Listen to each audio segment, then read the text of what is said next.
Next topic है quantum numbers. Quantum numbers क्या होते हैं? इलेक्ट्रॉन की लोकेशन को डिफाइन करने के लिए हम बोलते हैं इलेक्ट्रॉन की पूरी इंफॉर्मेशन जो है उसको बताते हैं ये क्वांटम नंबर्स, ठीक है। या बोलते हैं address of electron.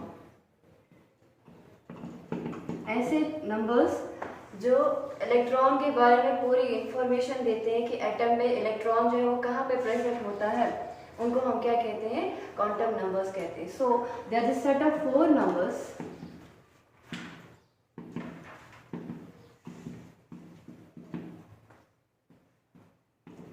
which gives us the complete information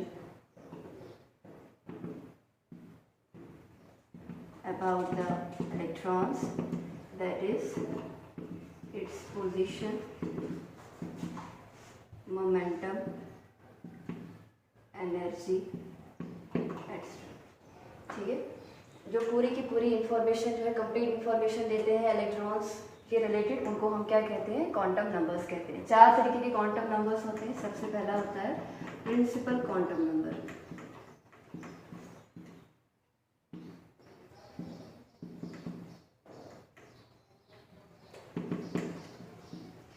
जो प्रिंसिपल क्वांटम नंबर होता है, ये जो है नील बोहर ने जो है इसका जो है इंट्रोडक्शन करवाया था।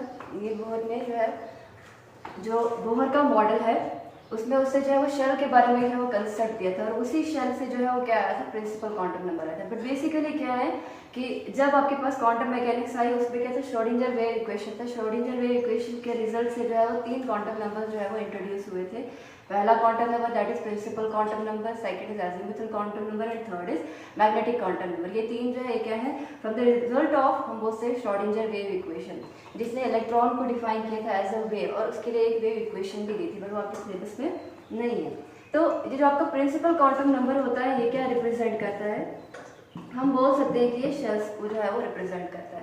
पहली चीज है, अगर हम देखें अगर आपका न्यूक्लियस होता है, हम बोलते हैं ये क्या होते हैं? शेल्स होते हैं, ठीक है। बट शेल्स नहीं होते हैं, डायरेक्ट क्या होती है एक चीज, उसको कहते हैं ऑर्बिटल। एक ऐसी चीज जहाँ पे इलेक्ट्रॉन प्रेजेंट होता है उस चीज को क्या कहते हैं? ऑर्बिटल कहते हैं।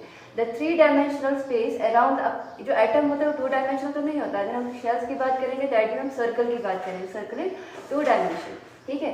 लेकिन जो आपका एटम होता है वो क्या होता है? 3D होता है। तो इस वजह से हम ये बोल सकते हैं कि किसी 2 डायमेंशनल रीजन में नहीं होता है, बल्कि क्या होता है? एटम जो है वो 3 डायमेंशनल स्पेस में होता है।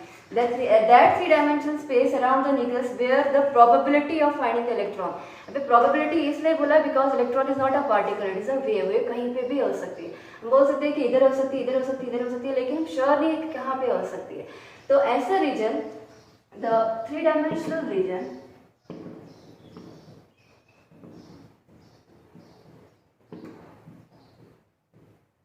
around the nucleus where the probability of finding the electrons is maximum is called orbital, ठीक है। जहाँ पे इलेक्ट्रॉन पाए जाने की जो है हम बोल सकते हैं प्रोबेबिलिटी, या बोल सकते हैं क्या बोलते हैं हिंदी में? संभावना, वो सबसे ज़्यादा होगी, उसको हम क्या कहते हैं? ऑर्बिटल कहते हैं। तो शेल कुछ भी नहीं होता है, सब शेल पे नहीं होता, डायरेक्ट क्या होता है? ऑर्बिटल होता है। सभी क्वांटम नंबर्स कहते हैं, हमने बोला ये शेल को रिप्रेजेंट करता है, बट बेसिकली डीप डाउन ये शेल को नहीं बल्कि साइज ऑफ ऑर्बिटल होता है। ऑर्बिटल कितना छोटा है, कितना बड़ा है। ये जो प्रिंसिपल क्वांटम नंबर है इसको हम n से रिप्रेजेंट करते हैं और n की जो वैल्यू होगी कोई भी इंटीजर होगी पर 0 नहीं होना है। 1 2 3 अप टू इंफिनिटी तक जो है वो हो सकता है। फॉर 1 अगर आपके पास n 1 है तो हम बोलेंगे कि ये k शेल प्रेजेंट है। अगर n 2 होता है तो हम बोलते हैं ये क्या है? l शेल प्रेजेंट है। अगर n 3 होता है तो हम कहते हैं m प्रेजेंट है और अगर n 4 होता है तो हम बोलेंगे n, ठीक है। तो ऐसे तो हम बोलते हैं कि ये क्या करता है कि ये शेल को जो है वो क्या करता है? डिनोट करता है कि कौन सी शेल जो है, पहली शेल है, दूसरी है, तीसरी है, फर्स्ट है, सेकंड है, थर्ड है या फिर फोर्थ, k l m और n जो है होता है। लेकिन इसी से क्या होता है? एनर्जी का जो फॉर्मूला होता है वो कहता है -13.6 × z² over n² electron volt. Electron की एनर्जी, ये z जो है ये क्या होता है? एटॉमिक नंबर, और n क्या होता है आपका? ये शेल नंबर होता है। और इससे पता चला हमें कि जैसे जैसे हम न्यूक्लियस से जो है वो बाहर जाते हैं तो जो एनर्जी ऑफ शेल होती है वो क्या होती है, वो इंक्रीज होती है। तो हम ये बोल सकते हैं जैसे जैसे हम के से जो है वो एन की तरफ जाते हैं तो जो एनर्जी होती है वो क्या होती है, वो इंक्रीज होती है। और हम ये भी बोल सकते हैं कि जैसे जैसे हम जो है वो न्यूक्लियस से बाहर जाते हैं जो साइज ऑफ शेल है या फिर साइज ऑफ ऑर्बिटल है वो भी क्या होता है, वो भी इंक्रीज होता है। ठीक है, तो बेसिकली क्या हम बोलते हैं कि ये शेल के बारे में बोलता है, फर्स्ट शेल है, सेकंड है, थर्ड है या फिर फोर्थ है, लेकिन ये किसके बारे में इंफॉर्मेशन देता है, ये ऑर्बिटल के बारे में ही इंफॉर्मेशन देता है। वो भी साइज ऑफ ऑर्बिटल बोलता है कि छोटा है या फिर बड़ा है। जो पहली वाली होगी वो ये रिप्रेजेंट करता है कि जो ऑर्बिटल का साइज है वो क्या है, छोटा है। जैसे जैसे हम बाहर जाते हैं ऑर्बिटल का जो साइज होता है वो क्या होता है, वो इंक्रीज होता है। Second is azimuthal quantum number.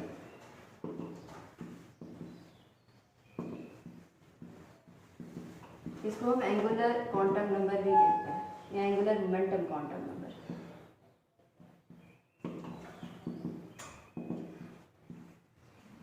ये डिस्कवर किया था सोमरफेल्ड ने। और ये क्या बताता है, ये हमें सबशेल्स के बारे में बोलता है।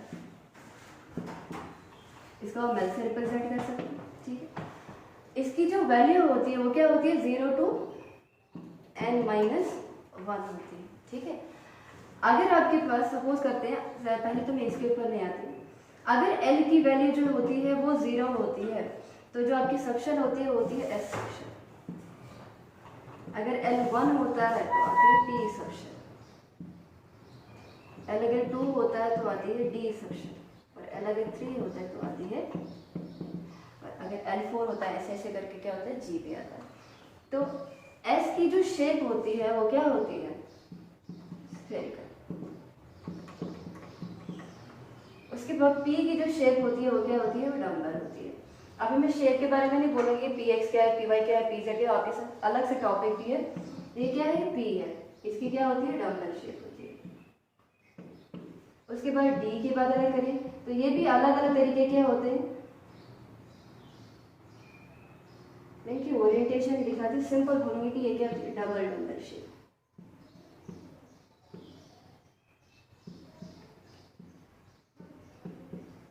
और जो F होता है, F का कॉम्प्लिकेटेड स्ट्रक्चर होता है जिसको हम कहते हैं 8 फोल्ड स्ट्रक्चर कहते हैं।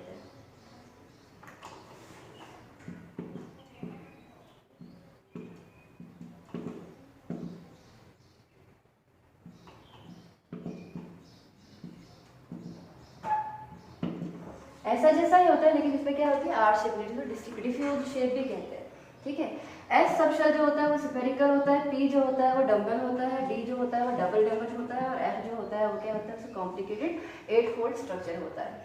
इसका मतलब कि ये सारी चीजें आप इसलिए तो बोला कि ये जो है वो सबशेल के बारे में रिप्रेजेंट करता है, बट एक्चुअली क्या होता है, ये सबशेल के बारे में नहीं, ये शेप ऑफ ऑर्बिटल बता रहा है। पहला वाला क्वांटम नंबर जो है वो क्या बताता है हमें, वो साइज ऑफ ऑर्बिटल के बारे में बताता है।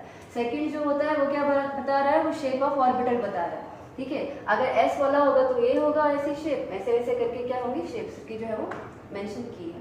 ठीक है, लेकिन ऐसे जो है वो नॉर्मली बोलने में क्या आता है कि सबशेल बताता है, बट ना ही कोई चीज सबशेल होती है ना ही शेल होता है। ठीक है, होता क्या है, एक्चुअली ऑर्बिटल होता है। तो पहला वाला जो क्वांटम नंबर होता है वो साइज ऑफ ऑर्बिटल बताता है, सेकंड जो होता है वो शेप ऑफ ऑर्बिटल जो है वो बता रहा है। अगर आपके पास क्या होता है, अगर मैं बोलूँ कि n की वैल्यू मेरे पास क्या है, वो 1 है। मैंने आपको बोला कि जो L की वैल्यू है वो रेंज करती है फ्रॉम 0 to n-1। अगर n मेरे पास जो है वो 1 है तो उस केस में जो L होगा, तो यहाँ पे अगर आप 0 वैल्यू पुट करोगे तो आपके पास क्या आएगा, सॉरी 1 वैल्यू पुट करोगे तो 1 - 1 0, दैट L की वैल्यू क्या आएगी, आपके पास 0 आएगी। इसका मतलब जो आपके पास पहली शेल है उसमें जो है वो एक ही सबशेल प्रेजेंट होती है, सिंगल वैल्यू वाली। फिर अगर आपके पास n की वैल्यू 2 है तो यहाँ पे 2 - 1 करोगे, दैट इज 1, 0 to 1, इसका मतलब 0 and 1, तो L की वैल्यू क्या आएगी, 0 आएगी और 1 आएगी। ऐसे ही अगर आप n की वैल्यू जो है वो क्या करते हो, 3 जो है करते हो, तो आपकी क्या आएगी, 3 - 1 that is 2, 0 to 2 that is 0, 1 and 2। वैसे ही n की वैल्यू अगर 4 होगी तो आपके पास क्या आएगा, 0, 1, 2 and 3 आएगा। अब हमें पता है, अभी थोड़ी देर पहले मैंने आपको बोला कि अगर आपके पास L की वैल्यू जो है वो 0 आती है तो कौन सी वाली आपके पास सबशेल प्रेजेंट होती है, वो आती है S। इसका मतलब एल की वैल्यू अगर 0 है तो कौन सी आएगी, एस। एल की वैल्यू अगर 1 आती है तो कौन सी आएगी, वो आएगी आपके पास पी। वैसे यहाँ पर एल की वैल्यू खाली 0 है तो 0 किसके लिए होता है, ये एस के लिए होता है। वैसे ही यहाँ पर भी है, 0 किसके लिए है, यहाँ पे एस है, उसके बाद फिर पी आएगा, और 2 किसके लिए आएगा, वो डी के लिए आएगा। वैसे यहाँ पर भी आएगा एस पी डी, और 0 एस के लिए, 1 पी के लिए, 2 जो है वो डी के लिए आएगा, और 3 जो है वो एफ के लिए आएगा। अब चूंकि ये क्या है, वो फर्स्ट शेल जो है उसको हम बोलते हैं कि n इक्वल टू 1। अब हमने बोला कि किताबों में क्या होता है, ये शेल को रिप्रेजेंट करता है, तो हम ये बोल सकते हैं कि पहली शेल में जो है वो एस सब शेल प्रेजेंट है, तो इसके पीछे क्या लगा देंगे, वो 1 लगा देंगे। ये एन से जो है वो क्या बोलते हैं, एन वाली शेल में जो है वो प्रेजेंट है। फिर यहाँ पर 2 है, इसका मतलब कि अगर आपके पास सेकंड शेल प्रेजेंट होती है, उसमें कितनी सब शेल प्रेजेंट है, वो 2 सब शेल प्रेजेंट है, इनके पीछे लगा दो 2, इसके पीछे भी क्या लगा दो 2। इसका मतलब जो आपकी सेकंड वाली शेल है उसमें 2 सब शेल प्रेजेंट है, 2s प्रेजेंट है और 2p प्रेजेंट है। थर्ड शेल में कितनी सब शेल प्रेजेंट है, 3 सब शेल प्रेजेंट है, और क्योंकि ये थर्ड शेल से बिलोंग कर रहा है तो हम लिखेंगे 3s, फिर लिखेंगे 3p, फिर लिखेंगे 3d। वैसे ही यहाँ पर जो है आएगा आपके पास 4s, 4p, 4d और 4f। यहाँ से आपको एक चीज क्लियर हो गई कि अगर आपके पास n जो है वो 1 होता है, उस पर कितनी नंबर ऑफ सब शेल आती है, वो एक ही आती है। अगर आपके पास n 2 होता है तो कितनी आपके पास सब शेल आती है, वो भी 2 ही होती है। n अगर 3 है तो कितनी आएगी आपके पास, वो भी कितनी आएगा, 3 ही आएगा। n 4 है तो नंबर ऑफ कितनी आएगी आपके पास, वो भी 4 आएगा। इसका मतलब कि अगर आपसे कोई पूछे कि एक पर्टिकुलर शेल में जो है वो कितनी सब शेल प्रेजेंट है, तो आप बोलोगे number of shell is equal to number of sub shell. अगर आपको बोले कि 100 शेल में कितनी सब शेल प्रेजेंट है, तो आपका आंसर क्या होगा, 100 होगा। 50 जो है शेल है, 50 शेल में कितनी सब शेल प्रेजेंट है, आंसर विल बी 50। तो फर्स्ट में जो है वो एक ही आती है, दूसरे में 2 ही आती है, तीसरे में 3 ही आती है, और चौथे में 4 सब शेल्स जो है वो प्रेजेंट होती है। अब इसमें क्या है, और चीज इधर मेंशन हुई है, एंगुलर मोमेंटम क्वांटम नंबर। तो अगर यहाँ पर एंगुलर मोमेंटम क्वांटम नंबर लिखा है, इसका मतलब ये वाला जो आपके पास क्वांटम नंबर है, इसके बारे में भी क्या देगा, इंफॉर्मेशन देता है। तो कैसे देता है, इसके लिए फॉर्मूला जो है आता है,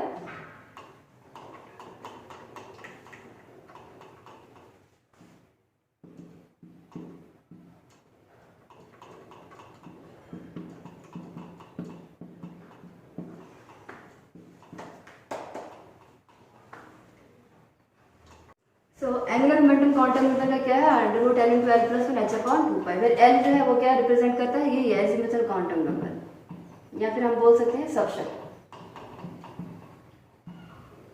ठीक है, अब इसमें क्या है, अगर सपोज करो आपको बोला कि 2p आपके पास जो है वो सब शेल है, बताओ उसके लिए जो है एंगुलर मोमेंटम क्या आएगा। ये जो 2 होता है पीछे, ये रिप्रेजेंट करता है n को, that is principal quantum number. ये जो p होता है ये रिप्रेजेंट करता है किसको, सब शेल को। अब मैंने आपको पहले ही स्टार्ट में ही बोला कि l जो है वो 0 होता है फॉर s के लिए, l = 1 होता है फॉर p के लिए, l = 2 होता है d के लिए, l = 3 होता है फॉर f के लिए। अब चूंकि p जो है वो दिया है, इसका मतलब यहाँ पर जो वैल्यू आएगी l की, वो क्या आएगी, 1 आएगी। यहाँ पे वैल्यू l की वैल्यू 1 लगा दो, आपके पास क्या आएगा, एंगुलर मोमेंटम क्वांटम नंबर की वैल्यू, सॉरी एंगुलर मोमेंटम की वैल्यू जो है वो आ जाएगी। ठीक है, next is magnetic quantum number.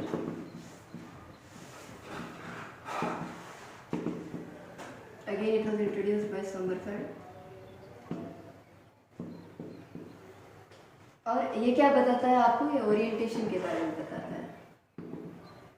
ठीक है, दैट इज इलेक्ट्रॉन जो है x डायरेक्शन में है, y में है, या फिर z डायरेक्शन में है। ठीक है, तो